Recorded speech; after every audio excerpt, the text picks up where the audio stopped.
Hello everyone, my name is Remy. And my name is Tristan. And you're listening to The Weekly Outdoors.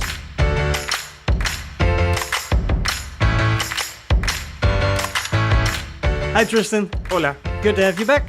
Yeah, good to be It's been a nice week. The weather is fine here in the Netherlands. On and off. Yeah. You haven't looked outside today. I like rain.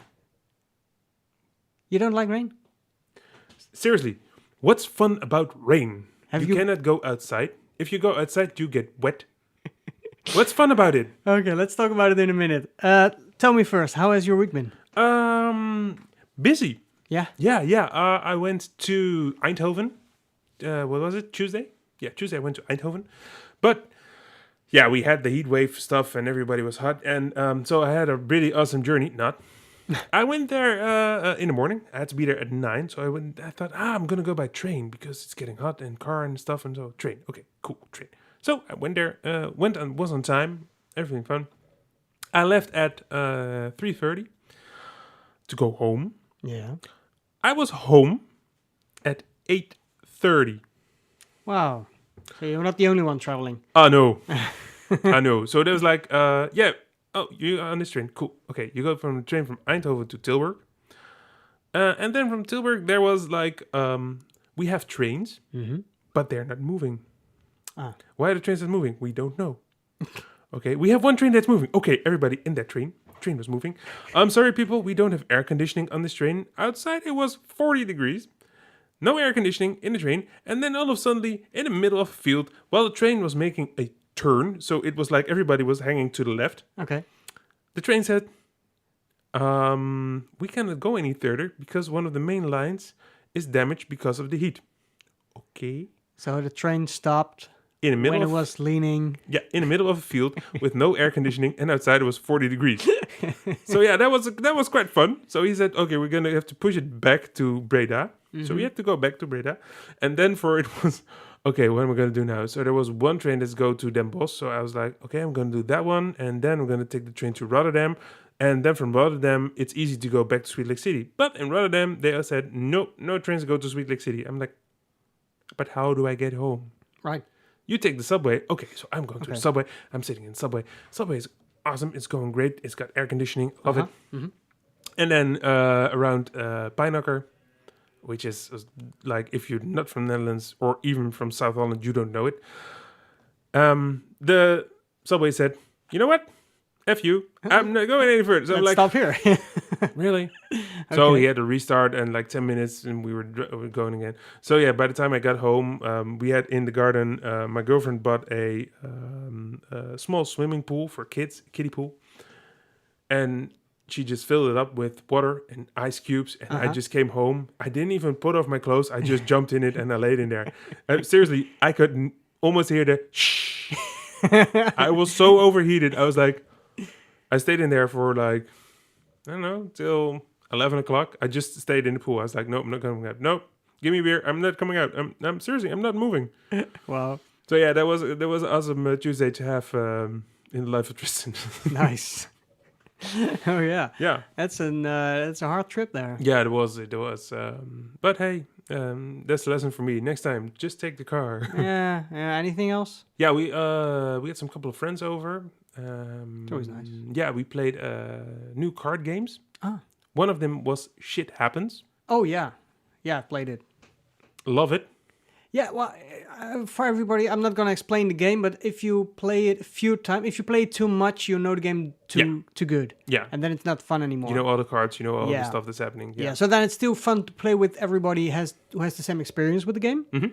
But if you're new to the game, it's not fun when someone else is experienced with the game. No. Because there's an unfair advantage. Yeah, well, there is. I find out that I'm not gonna go too deep into it, but I just bought a book about algorithms, Ah, yeah. and I finished the book before we played the game. So I finished it, and then I was playing it, and I was like, "Oh my god, I can see the recognize it. algorithm. I know it." So everyone was like, "What do you think it is?" It's higher. Damn it! How did you know? It's lower. How did you know? I don't know. I can see the rhythm. I know how the game maker thinks. Yeah. So yeah, that's the shame about the game. But it's a fun game to do. Yeah. it's Well, I'm pretty really- good at memory, so that's why I had the difficulty Yeah. of I was simply learning the cards as we Mm-hmm. were playing. So every time when we played it next time, and the same card came by, I knew it Yeah. because we were playing on several days in our break. So And I do it's a get, fun game. it is Absolutely a fun and game. but I do get the feeling that the creator was single and was desperate to get a girlfriend because when you see some grades of shit happens about your wife cheating on you, or that has a really high grade, and then I'm like, seriously, somebody puking on you from the top balcony on your head is less worse than your girlfriend cheating on you. I'm like, no. If I can avoid that happening, sure, honey, go ahead. And I believe that the creator is American because Yeah. of some of the differences between worse and not worse. Yeah. So yeah, but again, Yeah, it's a fun game. It's a fun game. It's Yeah, fun. yeah, yeah. I like card games and Yeah. all. So, That's but what about you? I'm just came in here for the people once again who don't know Remy's house. It's awesome. I came here and I saw let's say fur coats, if I may say it like that, lying on your couch. Oh yeah, no, there's a sheep. Sheep. Yeah. Sheep coat. It's not a coat. It's just a sheep. It's something you did Yeah. this week, or something you're gonna do. No, I bought the sheep a few weeks back on Keltfest. You bought a sheep. Yeah, just the skin with Oh, the, okay. with the, I'm missing with the wool. something here. No, I didn't buy a sheep. No, you should have heard of it. This weekend I'm going to Castlefest. It's a very big event in the Netherlands. It's twice a year, and it's awesome. It's like a costume themed fantasy event. It's amazing. So yeah, people who know these events, it's like a Comic-Con, but then towards more the fantasy and the medieval times, a little bit like that. Bit of the historical. So it's dare I say it, more for the people who love live action role playing, the LARPers. Yeah, more like that. Yeah. Is it actually? Does that happen there? It's not based on it, but there is a very big LARP community also in the Netherlands, and so there had to be people at the event that like LARP. But do they actually do it? Do they actually have the battles? And Last year they had a few fights on the picnic ground. So when you walk into the entrance, it's in a nice park setting. So there's a lot of grass fields, a lot of trees, a lot of beautiful scenery for taking pictures with all the costumes and to photograph people around. And there was a big field where you enter first, and that was meant for picnic and leisure and just chill out because it can be a long day, long weekend. and then came the horde of people with sword and axes. Well, and it was also the same field as where people were able to LARP. Okay. And they were just like, playing tag more. It wasn't like a big event set up. No. It was just, if you want to do LARP, do it there. Yeah. It's fine. There's space. Don't, just be safe with all the people around. That's fine. And there was also a LARP village, which I loved because the LARPers are more like theater play. And all the young kids went into the LARP village, and kids and grown-ups from all ages were playing out their village. Yeah. And playing out like a king and a queen and a bad guy and the knight. And so it was a complete story every time, and the kids loved it and could join because the LARP weapons were safe enough for them to have a fight with one of the bullies. And so and the guy who played a bully was amazing with the kids, the way he fought back and played it out. So Cool. I enjoyed last year sitting in there, and I hope that this year the village will be there as well. It's just like a base camp with tents, and I know that there is going to be a different field for the LARP fights. So instead of having them between the picnicking people, they're gonna have them on a separate field so they can have all types of events and games all day whenever they want. So I'll buy one LARP weapon and join in. Because I only have hard weapons like wood and metal and stuff. That's what the thing is, because I know you now more and more, and I noticed that you really interested in all the historical reenactment things. Yeah, all the aspects of the history. Yeah, and combining them with modern. Yeah, so is LARPing a thing that you consider maybe doing or Not really. I'm more into what I do with the stage fighting. Mm-hmm. So more the technical part of creating something Yeah. that looks dangerous and is a little bit less dangerous than it looks. And LARPing is, for me, just a very fun way of playing tag. Tag, you're right. There's a shoulder in your shoulder. There's a sword in your shoulder. I mean, it's really fun to do, Yeah. but it's not something I would go out and do a whole weekend. No. But it's just personal preference because I Yeah. know it's really fun to do, and I think if I would go for a Mhm. whole weekend, I will enjoy myself. That's Yeah. not the thing, but I will spend my time different in that case. Yeah, it's not like you're just going to create stuff and be like, oh my god, the next LARP event is coming. I'm going there. Ah. No. But I do really appreciate the LARPers because they're a combination between theater and stage fighting in that way. So, and I love both of them. So yeah, Awesome.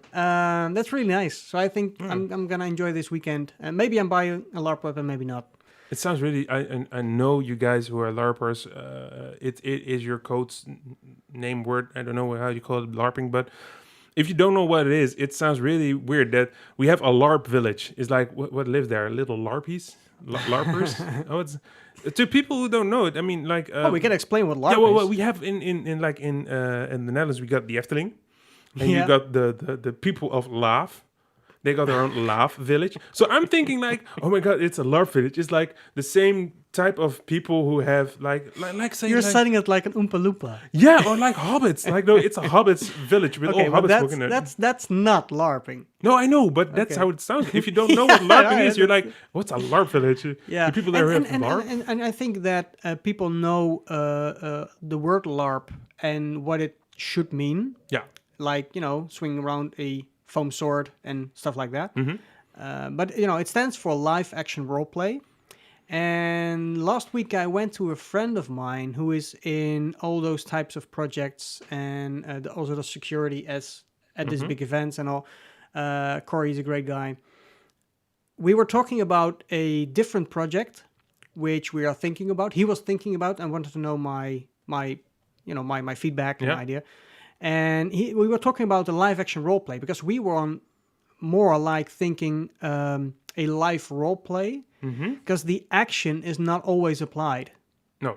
And we think there's a big difference in thinking how role play should go on into a live action. So the action part is not really an No. action part. It's not like if you have a LARP weekend, you're not fighting the whole weekend. It's not No. action all the time. It's more like cosplay. Yeah. Yeah. And we also found out, he also found out with the LARP events that a lot of people playing as a participant are waiting for the organization to put in the action. Yeah. So they're like, when are we getting a monster to defeat? Yeah. And the organization has to create or develop or prepare something for them to do. So the whole action part is the problem. And so we are thinking about a big project and it's just ideas and everything. But there we want to try to get it more like in balance with the players themselves. So Yeah.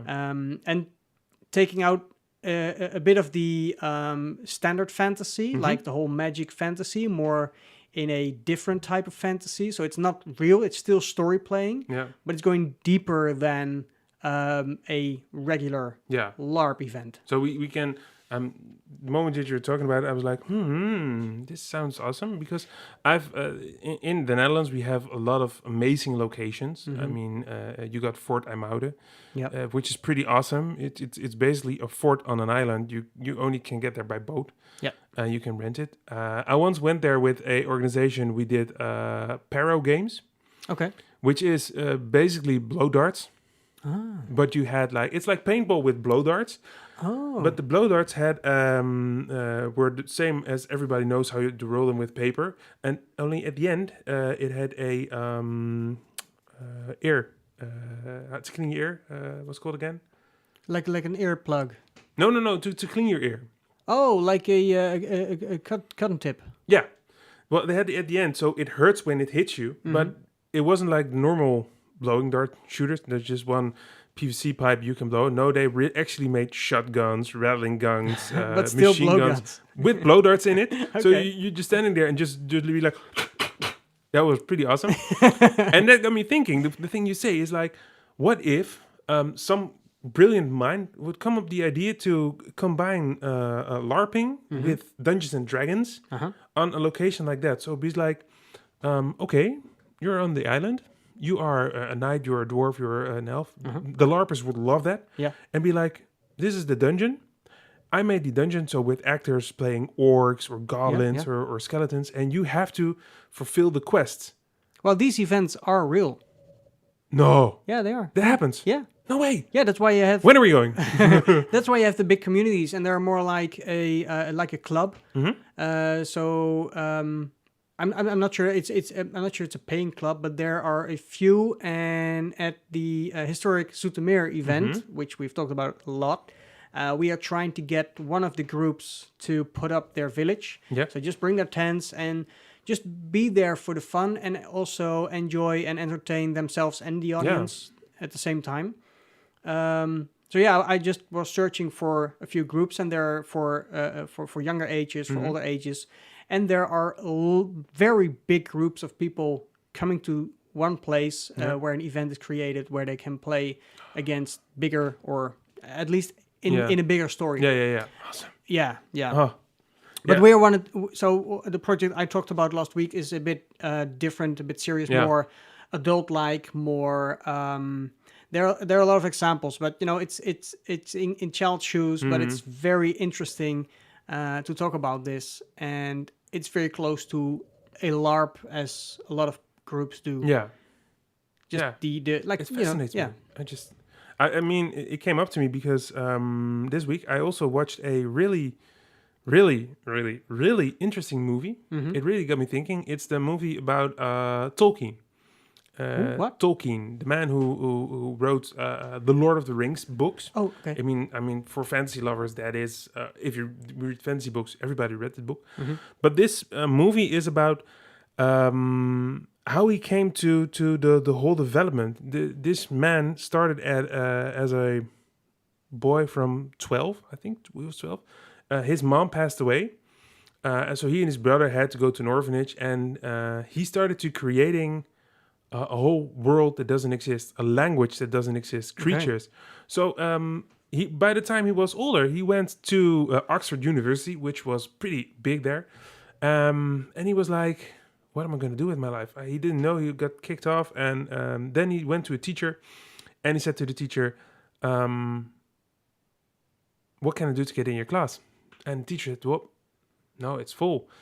So he's like, but what if I said that I created a whole language with historic, with the whole alphabetics, everything? And the teacher was like, you made that? Yeah. So he read it. And that was how he started to create. He created the elf language. Okay. So how the elvish people speak, how the dwarves speak. He created the whole language from Norwegian, Celtic, Welsh. All combined those, all the combined. And I was like, and then when I saw a movie, he was in the First World War. He had a fever. He was in the trenches and a big battle. And because he was in a high fever, he was hallucinating. So he started seeing stuff happening. And I was just like, that's how this man created a book that's like, I think the best-selling fantasy book ever. It's better, even higher than Harry Potter. Sorry for the fans. By being at war, having a fever, and starting from a little guy just creating and writing. And he just had like, what was it? Like a cellar door. A cellar door. A door to your cellar. Yeah. And he started saying it quicker and different. He's like, cellar door, cellar door, cellar door. And I was like, dude, you just created a village or a country. Yeah. Just by saying a normal basic word different. So yeah, that's the thing that started. I'm thinking, and you starting about the LARPing. I was like, I really am interested in the community, in the way that these people think, and how they do the creative stuff. Because I am a creative man. I make a lot of awesome stuff for my work, but the fantasy part is like miles away from me to reach. I've tried it. But then I'm surprised that you're not going to Castlefest this weekend. Because I'm thinking for myself that it is a step that I'm gonna take, and it's, oh my god, I sound like my father-in-law because it's really like that. I think that is a step that I'm going to take that it's too early for me to do it. I think that if I'm going to do it, I'm going to be like really enthusiastic, like, oh, I want to do this. I'm going to buy swords and arrows and bows and everything. And then I got it home and I'm like, what am I going to do with it? And I think that I'm not at that point in my life that I can be like, I'm going to go to Castle Fest and Fantasy Fair and all that stuff just to have new ideas, because I do have an idea in my head for a awesome fantasy story novel, but I'm not there yet to make it real. But I'm not going there to get inspired. I'm going there to be my my character in some weird way. What would you be? What if you look at the listeners? Check me out, Comic Room. You know how I look. But if you see me, what kind of characters you say? Well, that's what you need to be if you're going to do that. What you think fits me? Well, you could go as it depends on what kind of fantasy world you're thinking about, but you could go as like more soldier, like paladin ish. But you could also be more rough, like more into a beast hunter or something like that. I like that. Yeah, I like the sound of that. Yeah. Beast hunter. Yeah, more like the rough type character. Well, the funny thing is, this has nothing to do with outdoors, but there's a website. It's called 23andme.com. You can ask them to make your DNA digital. Okay. So what I did is, I'm going to try it. They send you a package with the Q-tip. It's a Q-tip. Q-tip. There we go. And the Q-tip, you just put it around your mouth, put it in a bag, you send it up, and they make it digital. And then they can clone you. No. They make once again an algorithm of your DNA. So it's like the ACBDGF, and they measure it with other people who have like exactly the same DNA strength that you have. And what came out is that I am related in way back to Vikings. Right. Like my ancestors. For I think it's 98% are Vikings, are people from Scandinavian countries. So I'm like, that explains a lot of stuff to me. Like, now I know how I get the beard and be a tall man and stuff. So yeah, I'm the beast slayer or the barbarian, and that's things that I'm like, Yeah. Well, Viking is a very popular type of roleplay reenactment. My character is part Viking as well. But he's also a lumberjack, so he's more like a foresting Viking. He's like a traveler, because every time when I have someone look at my costume or see my outfit, then they're always a bit confused. It fits me, it suits me, it does look good, but it doesn't represent anything like existing. No, you don't have the helmet with the horns. No, the Vikings didn't have horns. Yeah, but those people think. Yeah, true. But I created my character as almost like a time traveling character. So I took everything from history and from different sites and types. So that's why it's a traveling character. Yeah. Because he traveled, and this is what he found and what he... Like a backpacker. Yeah, what he created himself out. Because it's just an outfit. I mean, I'm just the same human inside, and that's how I should have looked a few years ago. Yeah, that's how I roll. So I think that the outfit I created is... And I do have some variations, but the outfit that I've created is something I feel very comfortable in. And I think represents my inner self... Just a little bit. It's like a very characteristic version of myself in some way. And I do, as an actor, I do wear different costumes. But this, it doesn't feel like a costume. This feels very natural. Yeah. And I've almost never been stopped by a photographer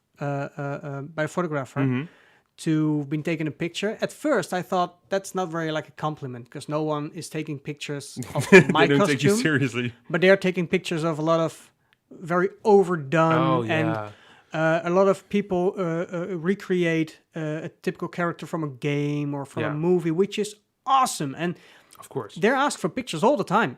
But my costume looks so natural, and this is what I realized later, because a lot of people told me that my costume is so suiting to me that it doesn't even look like a costume. I'm so That's comfortable in my outfit. Yeah. And of course, I do have a few pictures taken, but mostly when I was with someone more beautiful than me, and then I, had to be That's there in the awesome, picture, cool. something like that. What a shame. Yeah, What a shame. but I really like the costume part. Yeah. Again, because theater is a big part of me, and this is an outdoor type of Yeah, theater. but that in is, that and case, that's yeah. the funny thing is that it interests me because it's outdoors, it's theater, and it's got a lot to do with awesome stuff, fancy stuff. So I'm like, I'm combining it. But the thing you said with, and I promise you, then I'm going to talk about outdoors. One more thing. It's still outdoor. Yeah, true. But the thing you said with outfits, oh my God, it's like a girly podcast. Oh my God, I got so pretty outfit. No, not like that. But I have that thing with the old London. Let's say the time of Peaky Blinders, pre-Second World War. Okay. You had like the gangs in London, and I'm like, every time when I dress like that, I feel real comfortable. I'm like, okay, I got the tweed jacket. You got the pocket watch. I'm like, yeah, that's Feels awesome. feels So good, I'm like, yeah. that's also a thing. But I also got the thing for the barbarian, the Braveheart, the half blue painted face, and the raw. Yeah. So- I always, when I was younger, and I still have that a little bit, but I always felt like a cowboy. I think a lot of people have this, feeling like a Viking, feeling Yeah. like a cowboy. But Or samurai. I always fancied the cowboy the most, and I do have a real Stetson hat, and I do have a few real revolvers, which are pinfire revolvers. Oh. You have seen them before. Mm-hmm. And when I came into this more like role-playing part, I really realized that the lumberjack in me, because I'm a very big fan of lumberjack, the feeling of it. Yeah, It's- I can imagine. Just being in the woods and living with nature. Oh, So it's the same. Last week we talked about the hunters from years back. Oh yeah, yeah. They lived in the forest with nature, and I think a lumberjack is just like a forester. He's the one taking care of the forest. He knows his way around the forest. He knows the animals in the forest. He has respect for everything and all of them. And when he chops a tree, he knows which tree to chop and how to chop it. And also, they are a little bit like rough and tough. Yeah, and yeah. sort of have a little bit of a nice attitude to them. And so, yeah, I like the lumberjack, and in a lot of games, there's always tree chopping in there, especially since Minecraft became big, and especially when Minecraft got trees before it was the classic and they didn't have trees. Also in games, I never mind just chopping down trees. I'm like, okay, you just play the rest of the game. I'll just keep chopping trees and delivering wood. Yeah. So that's a very interesting thing. So yeah, so then my characters are the cowboy, Yeah. lumberjack, and the Viking. Yeah. And that's just a little combination in my. It's in a my character. lumberjacking cowboy Viking. Yeah, something like that. Yeah. That's in my mind now. I'm picturing like how it looks. How I would sketch it. That would look like a pretty awesome character. I do not want to meet that one on the battlefield. It would be like, okay, you have that sort of vibe. I'll just walk away really slowly now. Thank you, bye. Okay. Yeah. Yeah, but that's the we talk about it a lot. We discuss it. It's so easy to do something outside. I mean, the kids love gaming. They love the Fortnite, the Minecraft. Computer gaming. I don't know even what it's some of the games nice. called. I'm just sometimes I'm actually playing a new game. I never thought I would do it, where I'm a farmer and I have to harvest my crops Just and completely get sucked into the game. And and just talk to the villagers and sell stuff. I don't even have to beat monsters. I'm just like, I'm being normal life. So that's awesome. I love it. But children these days, oh my God, I sound like my dad. But their life is a computer game, which you can see with LARPing and Comic-Cons and all the stuff. It don't have to be a game. You can really... No, and I realized it, I believe even yesterday, that in the beginning of this year, I came in contact with GTA 5's role-playing community in 5M online. So it's not the GTA Online, it's the role-playing community. So there are modded servers, and you can play any character with any car, and so it's a really interesting, different way of playing the game. Yeah. It's more like a simulation with all playable characters.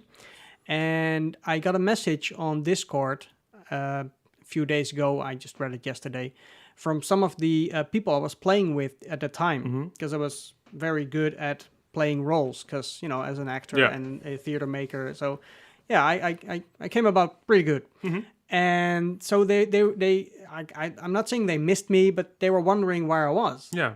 So he asked me, why aren't you playing anymore? I said, have you seen the weather outside? It's getting summer. I'm not sitting at my computer at this point.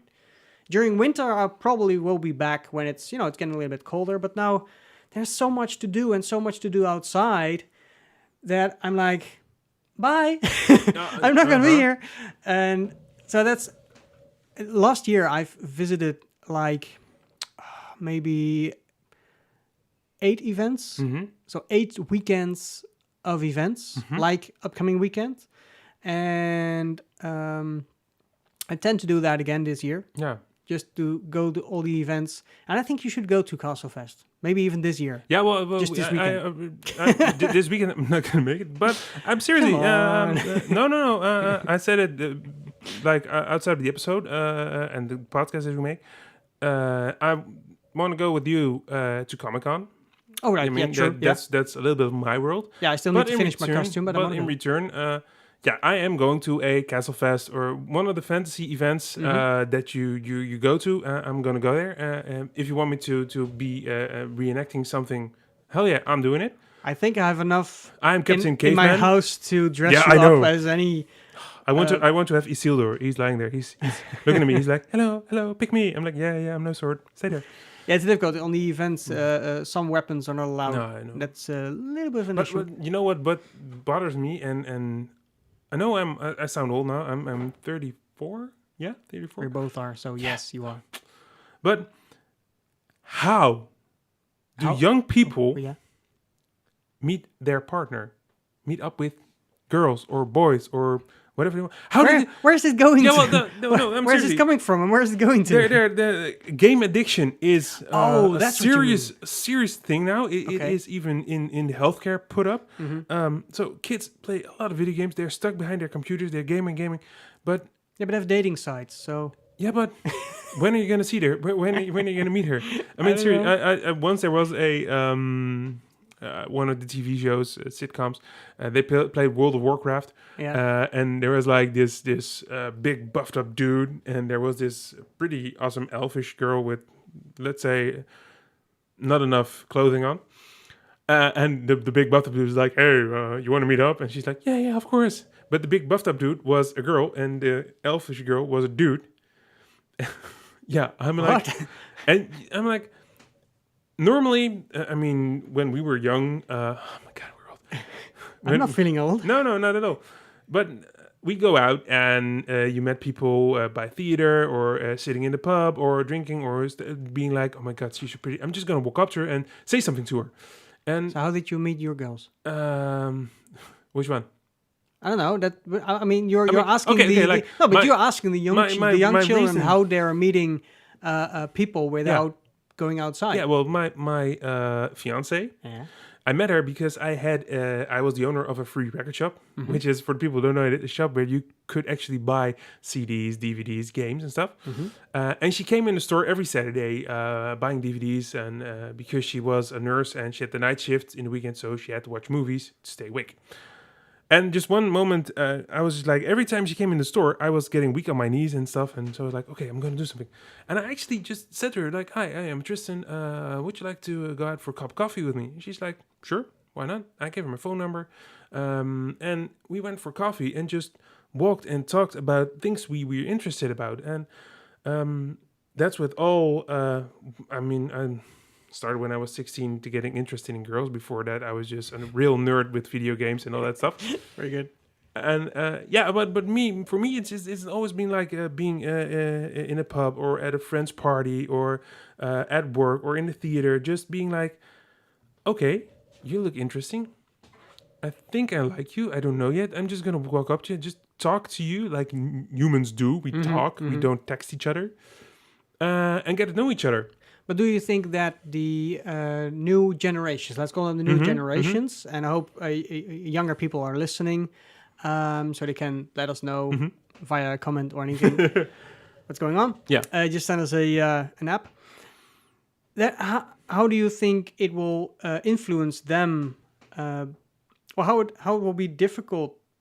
I mean, I think that's what you mean, that it's more difficult for them to meet people. Yeah, because they're not going outside. No, but I think that they're meeting more people online and they're more open to people online, which is also a problem.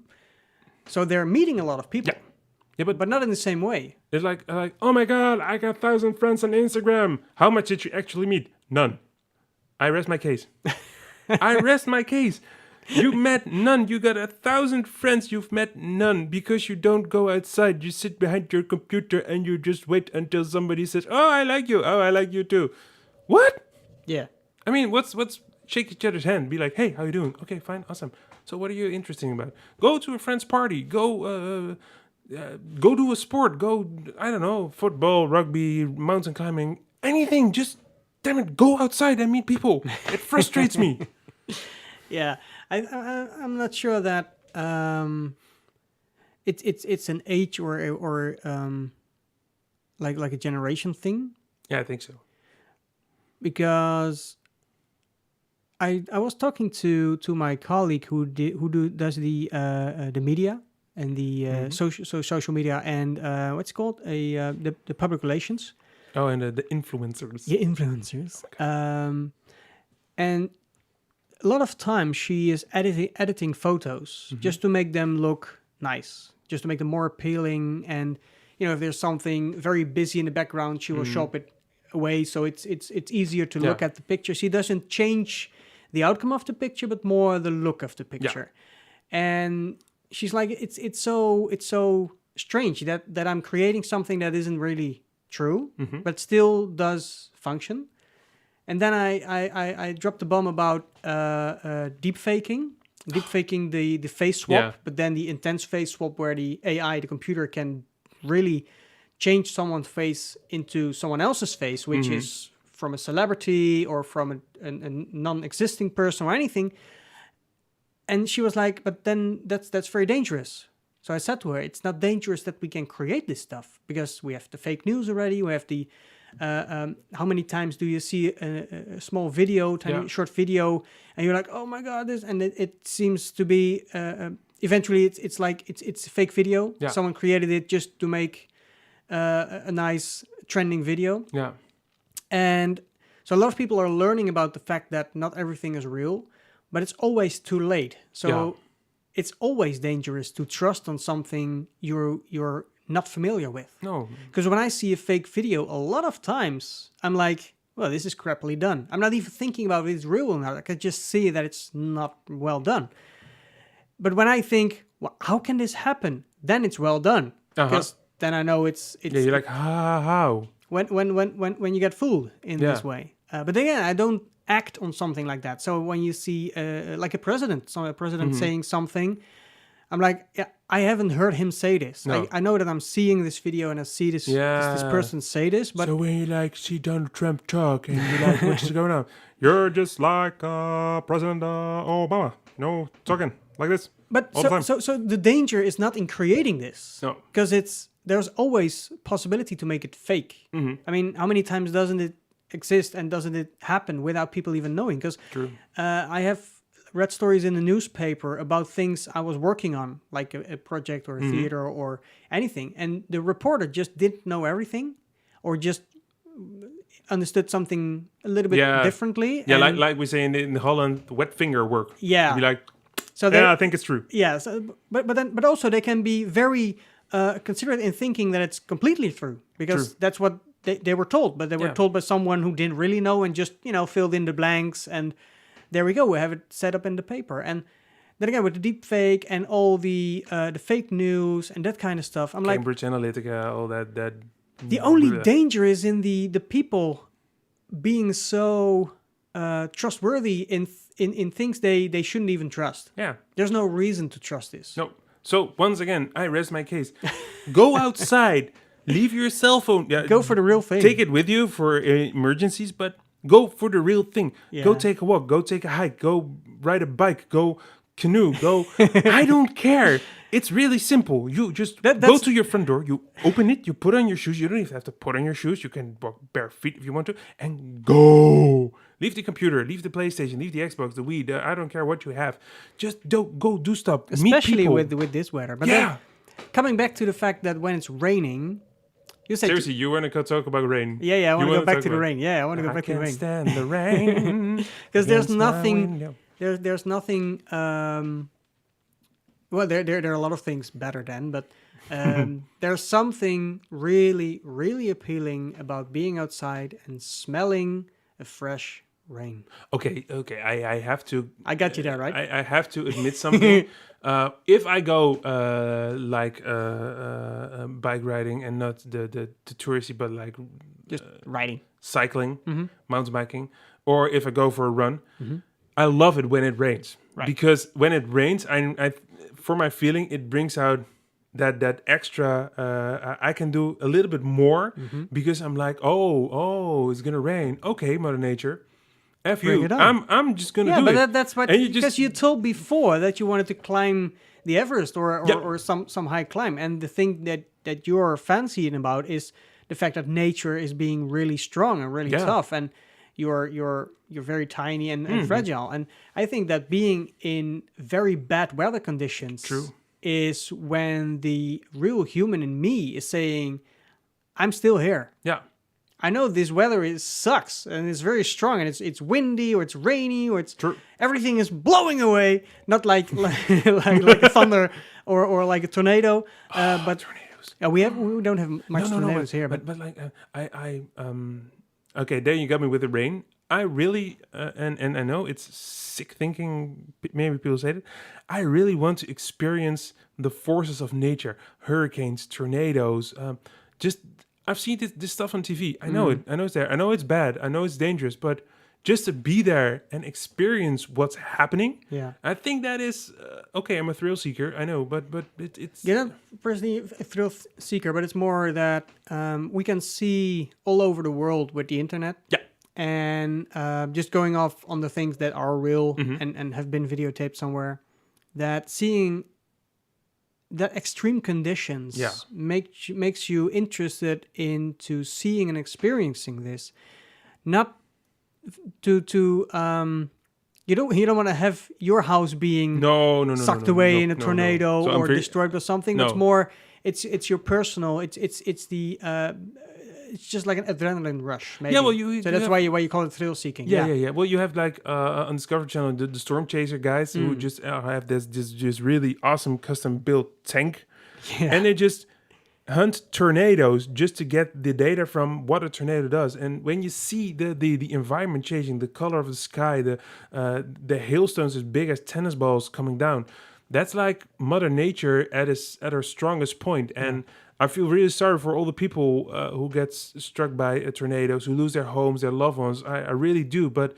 for me as a human being, experiencing Mother Nature at her strongest point, yeah, that I think that even gives you a little bit more respect about what nature can do. We appreciate. I think there's a difference as well, because you don't want to be in a forest fire if it's natural or created. You don't want to be in a disaster when it's created by humans, like Avalanche. like the nuclear plant in Japan or something like that. No, you don't want to do that. But you also don't want to be at a tsunami when the earth is rupturing in the sea, and then so. But at the other side, I think I do get it. I get it. I get it. You want to It's hard to experience it, explain, but then the safe.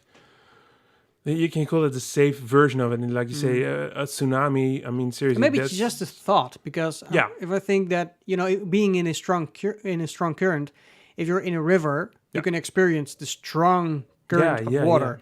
So I think that will quickly satisfy your idea of being in such a situation. True. And the funny thing that we in the Netherlands are quite low under the sea water, and yet nothing much has happened in the past years. Let's knock on wood with that one. Yeah, but we had the floods, we had the storms. yeah. I mean, I can even remember not so long ago that there was a let's say, recipes of a hurricane came to shore in the Netherlands, where we lived, and then I just got a glimpse of what a hurricane is. What I mean, the wind. Like, I was riding my bike that day, Yeah. stupid ass, and I seriously, I stopped riding my bike because I got almost pushed into the water because I was leaning so far to the left that one wind blow just swing me over to the water. I was like, holy crap, that's strong. that's wind. Yeah. I mean, seriously, you cannot touch wind. You cannot put it in a bottle or something. But it's so strong that it pushes you in the water. I'm like, this is a glimpse of what people experience with real hurricanes, with real tornadoes. And if it's so strong now, I cannot imagine how strong it is if you actually experience it in real life. Yeah, I love being on the beach in a very strong wind. Yeah. And then just experiencing the pressure and the again the senses that are prickling. Oh, it's so powerful, so amazing. Yeah, But I get the same thing with the animal kingdom. I mean, sure, I cannot. There are not rhinos and lions walking around here, but the moment that I am in the zoo, I can stare at a animal for hours and just be amazed. Like, seriously, this creature just normally lives in the wild and is there, and it can do so much damage. Even now, if I decide, let's jump over the fence and see what has happened, I know you're gone. Yeah, I'm gone. Yeah. I mean, seriously, that. But I think that's the thing we're trying to explain, is that experiencing the outdoors is experiencing nature in a complete different way of seeing it. Experiencing not life. just going outside and expecting a nice middle temperature, no breeze, not too much sun, but not too less sun. And when it's raining, it's all fucked up, and complaining about this, complaining about that. Yeah. Just being part of it, and that's why I love the idea of being in balance with nature. Not that I want to hug a tree, but I do want to appreciate the tree, want to use its shade, but also being able to walk away and just being together with nature in some sort of way. I mean, seriously, just lying on the grass under a tree and see the sunlight go through the leaves to touch the ground. If you look up, that's the most amazing look you can have. It's almost like a song if you say it like that. I know, and if you hear the wind breezing a little bit through Yeah. the forest and you're just lying there and it's quiet, it's like, seriously, shut up and take my money. I'll sit there every day. I remember when I was in Doorn at the big reenactment festival. There, I was walking to see all the stalls where we're selling stuff, and it started pouring with rain. Yeah, pouring with rain. And I was just wearing just a linen cloth and very basic clothing, so I just got under. Wet t-shirt contest. I got under a stall just to keep a little bit dry because all the trees were a bit further away, and it was pouring with rain. Yeah. And I loved it. Yeah. The smell, the sensation, all the difference between people. Some people just, getting an umbrella and trying to stay as dry as possible. And kids just running out into the path and enjoying the rain and the puddles. Yeah, but you can get wet and mom doesn't get mad at you. I'm like, okay. But the smiles on their faces, they were enjoying it. And then parents still being themselves and not joining in. Not just step out and go into the rain. Just go. Yeah, have fun. But that's just a mindset, I think. Yeah. Well, I had that last year when we had the heat wave of like 2 weeks long heat wave, and then there was this day, and it started pouring rain, and I was sitting on the couch, and I see it pouring, and I just went outside and just stand in my backyard and just get completely soaking wet, and I was just like, oh my god, this is awesome! So I love it. And what you say, it's true. The smell afterwards, it's. Yeah, after a dry period, the first rain just smells amazing. And I don't know what it is, but it smells amazing. Yeah. Yeah. And Tristan, unfortunately, that's all we have time for this week. No! Yeah. But don't worry. Don't leave me. Next week, we're just gonna do another episode. Just say you This don't was love me. episode 9 of the first series. So next week, we'll have our 10th episode. Our 10th anniversary. Yeah, 10th anniversary. I'll bring cake. Nice. Just from me, not for the listeners. Sorry about that. Yeah. If you want to contact us, you can find us on Facebook, The Weekly Outdoors. You can find us on our website, theweeklyoutdoors.com. You can send us an email to podcast@theweeklyoutdoors.com. or you can just reply on any platform you're listening to our podcast. Yeah. And if you want to follow Tristan on Instagram, it's the Comic Beardman. If you want to follow me, you can find hashtag I'm here now, and I'm one of them because my name doesn't come up. Nope. I've tried it. Doesn't work. No. Never mind. Thank you all for listening. Tristan, thank you for being here again. You're welcome. And I hope to see you all next week. Bye-bye.